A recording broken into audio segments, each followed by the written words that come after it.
Hi అండి, నమస్తే. Welcome to nature vlogs. ఈరోజు వీడియో ఏంటంటే మన గార్డెన్లో పసుపుని ఏ విధంగా గ్రో చేసుకోవాలో చూద్దామండి. ముందుగా మన ఛానల్ని కొత్తగా ఎవరైనా చూస్తున్నట్లయితే ప్లీజ్ లైక్ చేయండి, షేర్ చేయండి, ఛానల్ని సబ్స్క్రైబ్ చేసుకోండి. అలాగే పక్కనే ఉన్న బెల్ ఐకాన్ని క్లిక్ చేయడం ద్వారా నేను పెట్టిన వెంటనే నోటిఫికేషన్ అయితే వస్తుందండి. సో దట్ మీరు వీడియో మిస్ కాకుండా చూడొచ్చు. ఇక్కడ చూస్తున్నారు కదండి, లాస్ట్ ఇయర్ నేను గ్రో చేసుకున్న పసుపు నుంచి తీసి పెట్టుకున్న కొమ్ములండి. ఇలా పక్కకు పెట్టేస్తే చాలు, మనకి వాటికి మొలకలు అనేది అయితే స్టార్ట్ అవుతాయండి.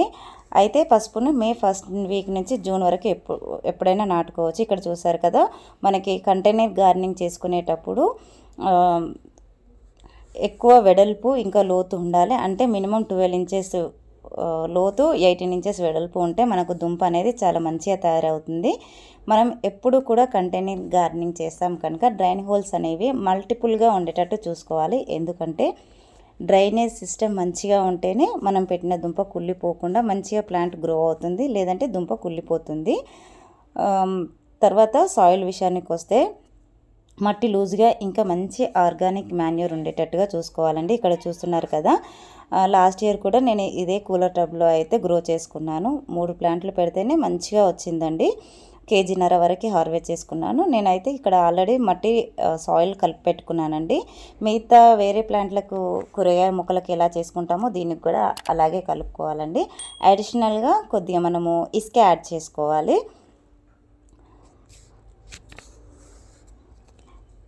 ఇప్పుడు లాస్ట్ ఇయర్ నేను ఒక 20 days అవుతుందండి ఈ సాయిల్ కలిపి పెట్టుకొని. అయితే అప్పుడు కొద్దిగా నాకు ఇసుక తక్కువ ఉండే, కలుపుకోలేదు. ఇప్పుడైతే ఆ ఇసుక అనేది కొద్దిగా యాడ్ చేస్తున్నానండి.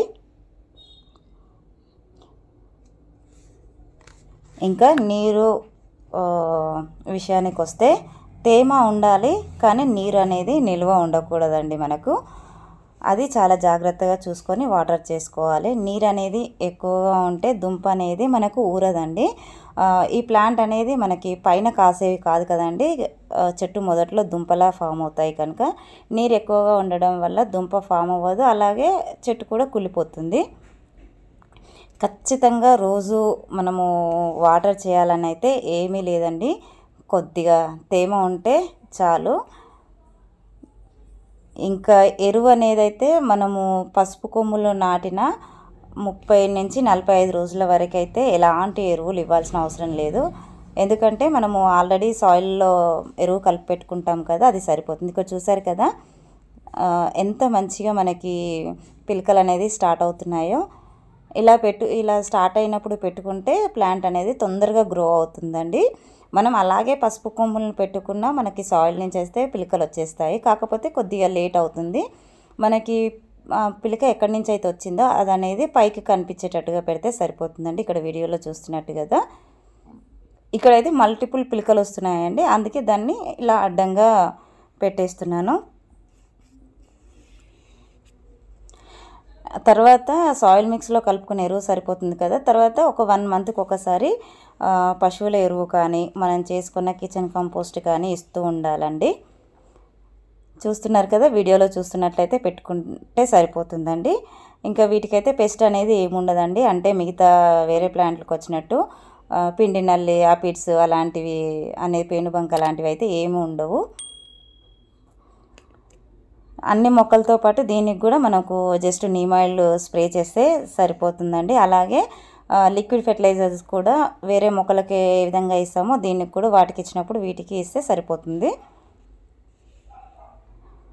ఇది వచ్చేసి 9 నెలల పంట అండి. మనకి పసుపు లోపల ఫామ్ అయ్యిందని ఎలా తెలుస్తుందంటే, మొక్క అనేది నార్మల్గా గ్రీన్గా ఉంటుంది కదా, అది కాండంతో సహా మొత్తం ఎండిపోతుంది. అప్పుడు మనం హార్వెస్ట్ చేసుకోవాలి. అంటే డిసెంబర్ ఆర్ జనవరిలో హార్వెస్ట్ చేసుకోవచ్చండి.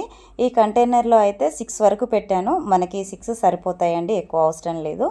దానికి మల్టిపుల్ పక్క నుంచి పిలకలు వస్తూనే ఉంటాయి, దానివల్ల దుంపలు అనేది చాలా ఫామ్ అవుతాయి.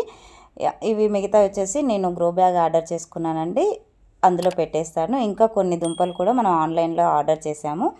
ఈరోజు వీడియో అయితే ఇదే అండి. వీడియో నచ్చిందని అనుకుంటున్నాను. నచ్చితే లైక్ చేయండి, షేర్ చేయండి.